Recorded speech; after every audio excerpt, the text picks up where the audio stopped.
गोरखपुर के दक्षिणांचल में बसे बांसगांव कस्बे का इतिहास सिंधु घाटी सभ्यता से जुड़ा है। राप्ती और आमी के संगम पर स्थित सोहगोरा गांव में खुदाई के दौरान मिले ताम्रपत्र पर ब्रह्म लिपि में बांसगांव का जिक्र इसकी ऐतिहासिकता पर मोहर लगा चुका है। कौशल राज के अन्न का भंडार भी बांसगांव में ही होता था। पंजाब के बाद किसी एक पट्टी में सर्वाधिक गेहूं यहीं बोया जाता है।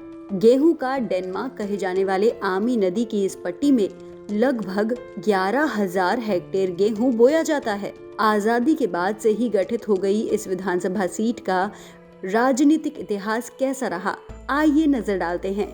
बांसगांव पूर्वी गोरखपुर नाम से गठित इस सीट पर पहला चुनाव वर्ष 1951 में हुआ था, जिसमें कांग्रेस के भगवती विधायक चुने गए।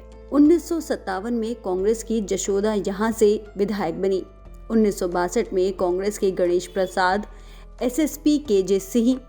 1969 में मालती देवी विधायक बनी। 1974 में पहली बार महावीर प्रसाद इस सीट से विधायक बने, जो आगे चलकर सांसद, केंद्रीय मंत्री, राज्यपाल तक बने। कुछ यूं रहा 4 दशक का इतिहास।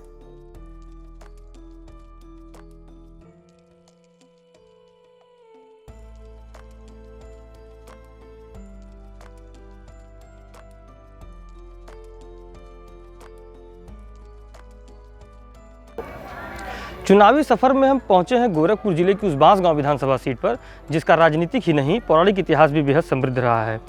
यहाँ के श्रीनेत वंशी क्षत्रिय नवरात्र के अंतिम दिन अपने रक्त से माँ दुर्गा का अभिषेक करते हैं। 12 दिन के बच्चे से लेकर के 100 साल के बुजुर्ग तक इस परंपरा का निर्वहन करते हैं। ये परंपरा पिछले 300 सालों से यहाँ निभाई जा रही है। दिग्गज कांग्रेसी नेता रहे महावीर प्रसाद की इस कर्मस्थली को ही वो सौभाग्य प्राप्त है जिसने गोरखपुर को पहली और इकलौती महिला सांसद के रूप में सुभावती पासवान को चुना था। दिलचस्प राजनीतिक पहलू ये है कि सुभावती पासवान के बड़े बेटे कमलेश पासवान यहाँ से सांसद हैं, तो उनके छोटे बेटे विमलेश पासवान यहाँ से विधायक हैं। इस चुनाव में 3 मार्च को यहाँ की जनता किस मुद्दे पर मतदान करेगी, इसको जानने के लिए आइए लोगों से बात करते हैं। चुनाव में सबसे बड़ा मुद्दा है बेरोजगारी। बेरोजगारी पे सब लोग बोल रहे हैं, बेरोजगारी समस्या रहती है, हमेशा रहती है और रही है। बेरोजगारी पे सरकार को ध्यान देना चाहिए कि हाँ सरकार बेरोजगारी पे बच्चों के लिए क्या कर रही है। काफी बच्चे बेरोजगार हैं जो कि बिल्कुल एकदम परेशान हैं और बेरोजगारी हमेशा मुद्दा रहा है, उस पर सरकार को ध्यान देना चाहिए। सुरक्षा और विकास के नाम पे मतदान हो, जैसे हम व्यापारियों में विशेषकर सुरक्षा ज़्यादा होती है। जैसे 2-3 बार तो हमला हमारे ऊपर ही हो चुका है, तो अब हम लोग सुरक्षित भी हैं। आप बताइए क्या नाम है आपका? पूनम। आप कहाँ तक पढ़ी हैं? 1 तक नहीं। पढ़ी नहीं है? नहीं। क्यों? क्योंकि परेशानी था इसीलिए। गांव में स्कूल आपके है कि नहीं? नहीं।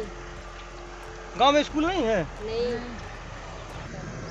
क्यों उसके आगे क्यों नहीं पढ़ी? हमारे गांव में कोई साधन नहीं था आने जाने के लिए, विकास नहीं, रोड नहीं सही था, बाढ़ से डूब जाता है गाँव। बाढ़ में हर साल डूब जाता है? हाँ, हर साल डूब जाता है। सड़क नहीं है क्या यहाँ पर? सड़क तो दिख रही है, ये सड़क तो दिख रही है आपके गांव में? सड़क नहीं है, कच्ची रोड है, यहाँ पर सब कचरा हो जाता है, बारिश होता है तभी। बांसगांव विधानसभा सीट से भारतीय जनता पार्टी ने वर्तमान विधायक विमलेश पासवान को अपना प्रत्याशी बनाया है, तो समाजवादी पार्टी ने डॉक्टर संजय कुमार पर दांव लगाया है। डॉक्टर संजय कुमार 2014 में भी यहाँ से लोकसभा का चुनाव लड़ चुके हैं। बसपा ने रामनयन को प्रत्याशी बनाया है, तो कांग्रेस ने अपना हाथ पूनम आजाद को थमाया है। गेहूं का डेनमार्क कहे जाने वाले इस बांसगांव विधानसभा सीट पर वोटों की फसल कौन काटेगा, ये तो 10 मार्च को ही तय होगा।